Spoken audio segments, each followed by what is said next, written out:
Assalamu alaikum dear students. Hope you all are fine. In last topic we read about deep vein thrombosis. आज का जो हमारा topic है that is DIC, which is abbreviated as disseminated intravascular coagulation. अब जो यही DIC है, ये वो कंडीशन है जहां पे दो चीजें अफेक्ट हो जाते हैं. वो दो चीजें क्या हैं? First is ability of blood to clot.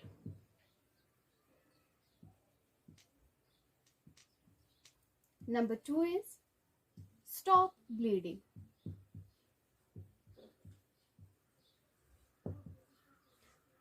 ये DIC जो है इसको कंसिडर किया जाता है as acquired thrombotic and hemorrhagic syndrome.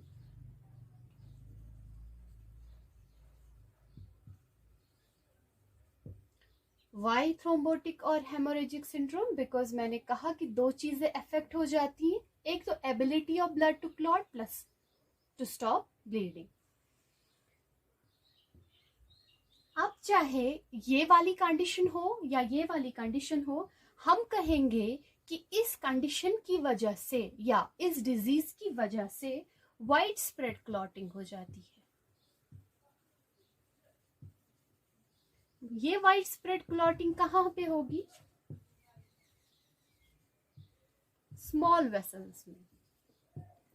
अब जब वाइड स्प्रेड क्लॉटिंग हो रही है स्मॉल वेसल्स में, तो हम कह सकते हैं वहां पे जो भी क्लॉटिंग फैक्टर्स हैं उनका कंजप्शन ज्यादा हो रहा है. तो will say consumption of clotting factors plus platelets भी.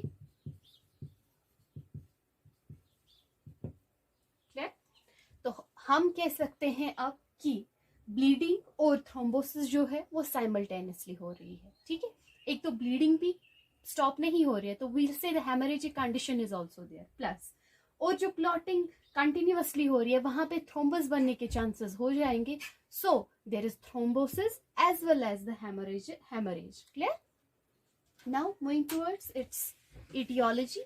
फर्स्ट ऑफ ऑल इटियोलॉजी जाने से पहले मैं आपको बोलूं कि अब अगर यहाँ पे वाइड स्प्रेड क्लॉटिंग हो रही है, due to the wide spread clotting वहां पे क्या हो जाएगा?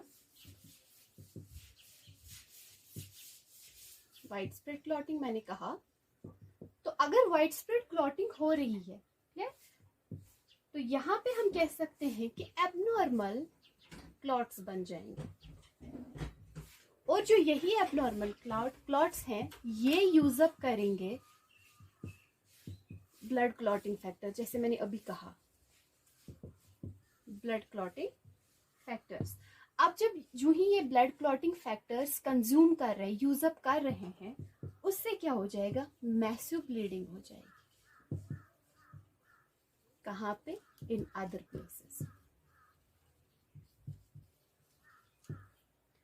Clear? Now moving towards its etiological factors और causes में से क्या क्या कॉज हो सकता है DIC का? देखा गया है जो ये DIC है, it occurs या arises from secondary conditions. हम कह सकते हैं कि अगर कोई अंडरलाइंग डिसऑर्डर है या अंडरलाइंग इवेंट है, उस वजह से DIC हो रहा है, secondary to that, secondary to any other condition. Clear? तो इसमें हम कह सकते हैं फॉर एग्जांपल ओवरवेलमिंग इन्फेक्शंस, कि कोई बैक्टीरियल इन्फेक्शन या सेप्सिस ऑलरेडी प्रेजेंट है बॉडी में, तो सेकेंडरी टू दैट DIC हो सकता है. क्लियर? Next, obstetric conditions. तो ओबस्ट्रेटिक कंडीशंस में particularly abruption of placenta. What is abruption of placenta? वो कंडीशन है प्लेसेंटा की जब प्लेसेंटा जो है डिटैच हो जाएगा from inner wall of womb means इसकी प्रॉपर नॉर्मल पोजिशन नहीं रहेगी, इनर वॉल ऑफ वोम जो है उसे डिटैच हो जाएगा। क्लियर? तो उस कंडीशन को हम बोलेंगे एब्रप्शन ऑफ प्लेसेंटा। तो जहां पे देखा गया कि अगर ओबस्ट्रेटिक कंडीशन में एब्रप्शन ऑफ प्लेसेंटा है किसी मदर को, तो उसमें डीआईसी होने के भी चांसेस होते हैं। इसी में है दूसरा इक्लाम्पशिया। इक्लाम्पशिया वो कंडीशन है जहां पे सीजर्स होते हैं, एंड पर्टिकुलरली हम बोले ड्यूरिंग प्रेगनेंसी या shortly after giving birth. Clear? और जो यही इक्लाम्पशिया है इसमें रेज्ड बीपी होता है प्लस प्रोटीन यूरिया। बाकी भी साइंस एंड सिम्टम्स है but these are the most abundant. और इसी में आता है दूसरा amniotic fluid embolism. As you know, जो एमनियोटिक फ्लूइड होता है इट प्रोटेक्ट्स द बेबी, और you can say protects the foetus in the womb. ठीक है? तो अब अगर हम बताएं कि amniotic fluid embolism, what is amniotic fluid embolism? Amniotic fluid embolism वो कंडीशन है जहां पे यही एमनियोटिक फ्लूइड जो है एंटर हो जाएगा मदर के ब्लड स्ट्रीम में। Clear? Next, retention of dead foetus. अगर डेड फीटस जो है वो रिटेन हो जाएगा in the mother's womb for a prolonged duration, उस वजह से भी डीआईसी हो सकता है। Next is massive tissue injury.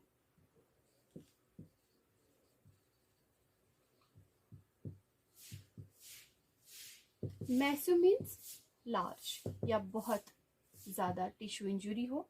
For example हम बोलेंगे बर्न्स में, ट्रॉमा, फ्रैक्चर्स, हम कह सकते हैं मेजर सर्जरी, सीवियर पैंक्रियाटाइटिस,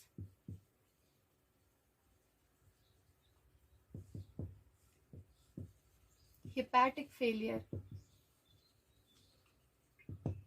ठीक है? तो इन कंडीशंस में भी डीआईसी हो सकता है। Next is malignancy.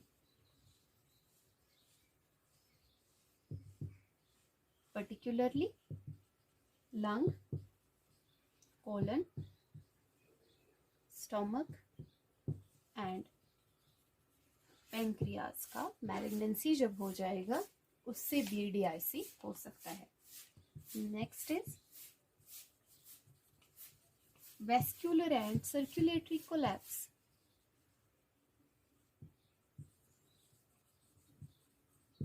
ठीक, शॉक भी।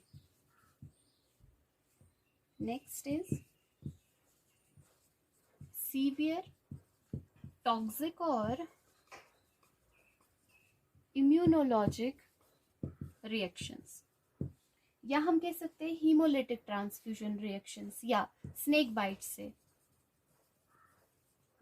उससे भी टॉक्सिक सब्सटेंसेस जो है सर्कुलेट हो जाते हैं ब्लड में। तो हम कहेंगे जो भी ये इटियोलॉजिकल फैक्टर्स है इनसे डीआईसी हो सकता है। Now moving towards it's science and symptoms या क्लिनिकल मैनिफेस्टेशंस बोलो। तो साइंस एंड सिम्टम्स जो डीआईसी के हैं हम इसको दो ग्रुप्स में कैटेगराइज करते हैं। मैंने आपको कहा कि दो कंडीशंस होती हैं, एक तो एबनॉर्मल क्लॉटिंग और नंबर 2 मैंने आपको बोला एबनॉर्मल ब्लीडिंग। तो अगर हम कंडीशन फर्स्ट ले ले पहले, दैट इज एबनॉर्मल क्लॉटिंग, इसके अपने साइंस एंड सिम्टम्स हैं। For example coolness and mottling of extremities. ठीक है?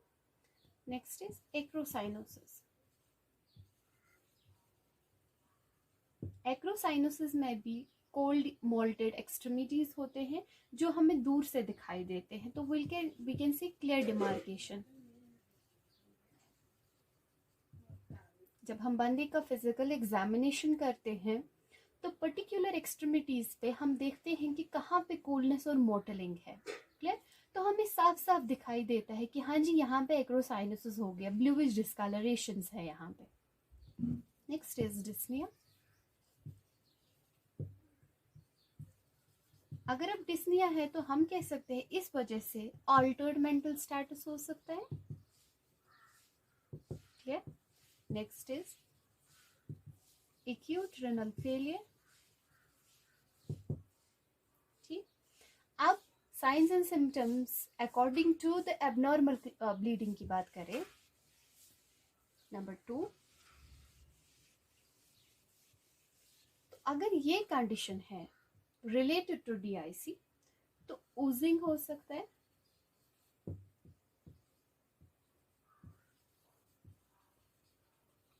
ब्लीडिंग फ्रॉम साइट्स ऑफ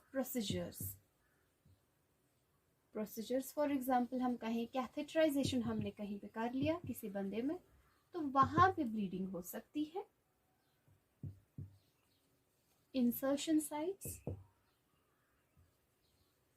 कोई भी प्रोसीजर हमने किया, हमने इंसाइज करके कोई फॉर एग्जांपल हमने एंडोट्रैकियल ट्यूब यूज़ किया, हमने कोई एनजी ट्यूब यूज़ किया तो वहाँ पे प्रोसीजर्स हमने कर लिए, वहाँ पे ब्लीडिंग हो गई।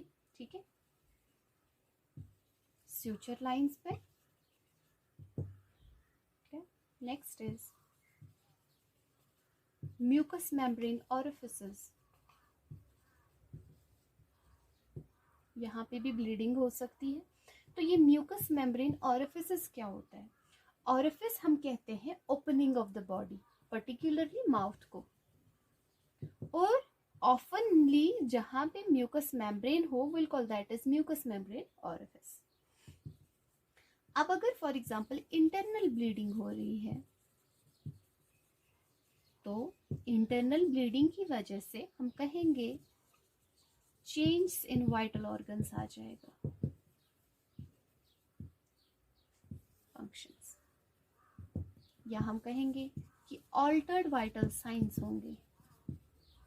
वाइटल साइंस जो है वो नॉर्मल नहीं रहेंगे, उनमें ऑल्ट्रेशंस आ जाएंगी। Clear? Now moving towards it's diagnostic evaluations. तो कैसे डायग्नोज करेंगे हम कि बंदा जो है वो सफर कर रहा है बाय DIC? तो डायग्नोस्टिक इवैल्यूएशंस में first of all will check the platelet count, और जो ये बंदा है जिसमें DIC हो उसका जो प्लेटलेट काउंट है वो डिमिनिश्ड होगा। नॉर्मली जो प्लेटलेट काउंट जो है उसका नॉर्मल रेंज है 1500000 टू 400000। ठीक है, किसमें लेते हैं? पर माइक्रोलीटर ऑफ ब्लड। तो बंदे जो सफर कर रहे हैं बाय DIC उनमें बहुत ही डिमिनिश्ड प्लेटलेट काउंट होता है। Next, PT, PTT and TT, prolonged. What is PT? It is prothrombin time. What is PTT? It is partial thromboplastin time. What is TT? It is thrombin time. Clear? अब जो ये वाले conditions है इस बंदे में इनका टाइम जो है दैट इज प्रोलॉन्ग्ड। अब अगर नॉर्मली हम बात करें, if we talk of PT, it is 11 to 13.5 seconds, मगर वो उन कंडीशंस में जहाँ पे बंदा ब्लड थिनर्स नहीं ले रहा है। ठीक है, नॉर्मल काउंट हम देखते हैं कि नॉर्मल टाइम ड्यूरेशन जो PT का है that is 11 to 13.5 seconds. Clear? अब अगर हम PTT की बात करें इट इज 60 to 70 सेकेंड्स, और अगर हम TT की बात करें इट इज 12 to 14 सेकेंड्स। ठीक, तो बंदा जो सफर कर रहा है अब DIC से उसका प्रोथ्रोम्बिन टाइम या पार्शियल थ्रोम्बोप्लास्टिन टाइम या थ्रोम्बिन टाइम, तीनों कंडीशंस जो है वो प्रोलॉन्ग्ड होते हैं as compare to the normal ranges. Clear? Next हम चेक कर सकते हैं by fibrin split degeneration product, या हम बोले फिब्रिन स्प्लिट डिजेनरेशन टेस्ट भी इनको बोलते हैं। तो अब जो ये फिब्रिन स्प्लिट डिजेनरेशन प्रोडक्ट है, हम कहेंगे ये वो कंपोनेंट्स ऑफ ब्लड हैं which are produced by clot degeneration।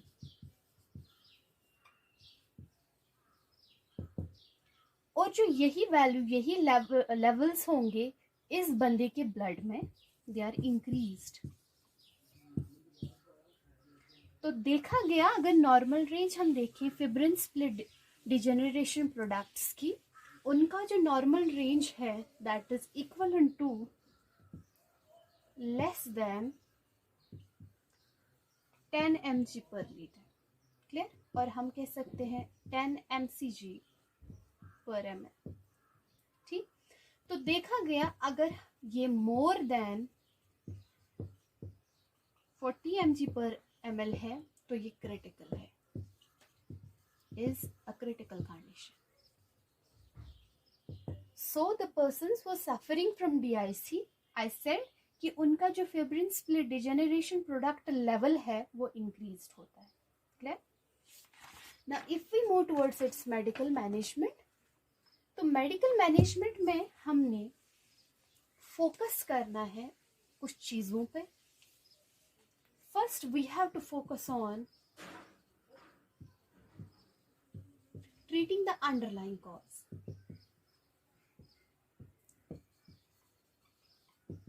मैंने कहा आपको इटियोलॉजिकल फैक्टर्स में कि डिसेमिनेटेड इंट्रावेस्कुलर कोगुलेशन जो है वो कंडीशन है जो secondary to any other condition है, एनी अदर डिजीज है।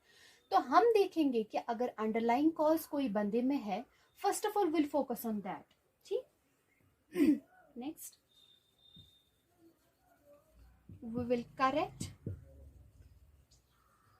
Secondary effects. ठीक है? Secondary effects in the sense कि अगर फॉर एग्जाम्पल DIC से हाइपोक्सिया हो गया, तो first of all we will focus on it. हम करेक्ट करेंगे, हम कोशिश करेंगे कि ये हाइपोक्सिक कंडीशन जो है बंदे में, हम इसको रिलीव करने की कोशिश करेंगे। ठीक है? तो हाइपोक्सिया हम कैसे रिलीव करेंगे? By improving oxygenation.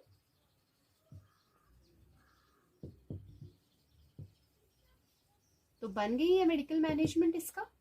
ठीक है? Next is replacing fluids.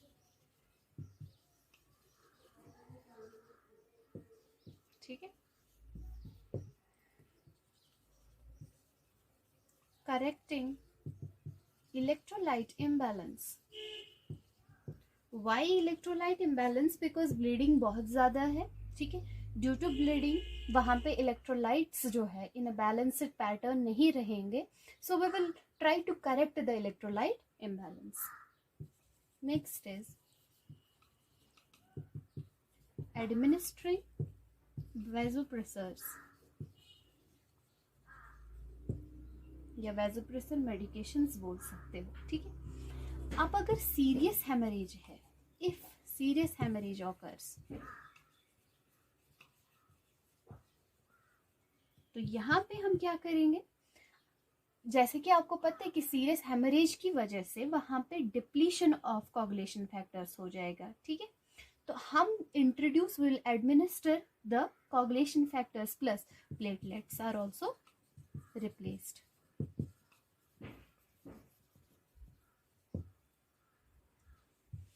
Next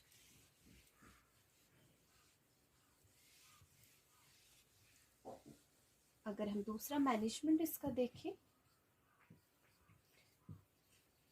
it's heparin infusion for what? To inhibit formation of microthrombus। मैंने कहा कि बहुत सारे क्लॉट्स बन जाते हैं। ठीक है? और इससे क्या हो जाएगा? it permits perfusion of organs। clear? Next is fresh frozen plasma। किस लिए? To replace coagulation factors.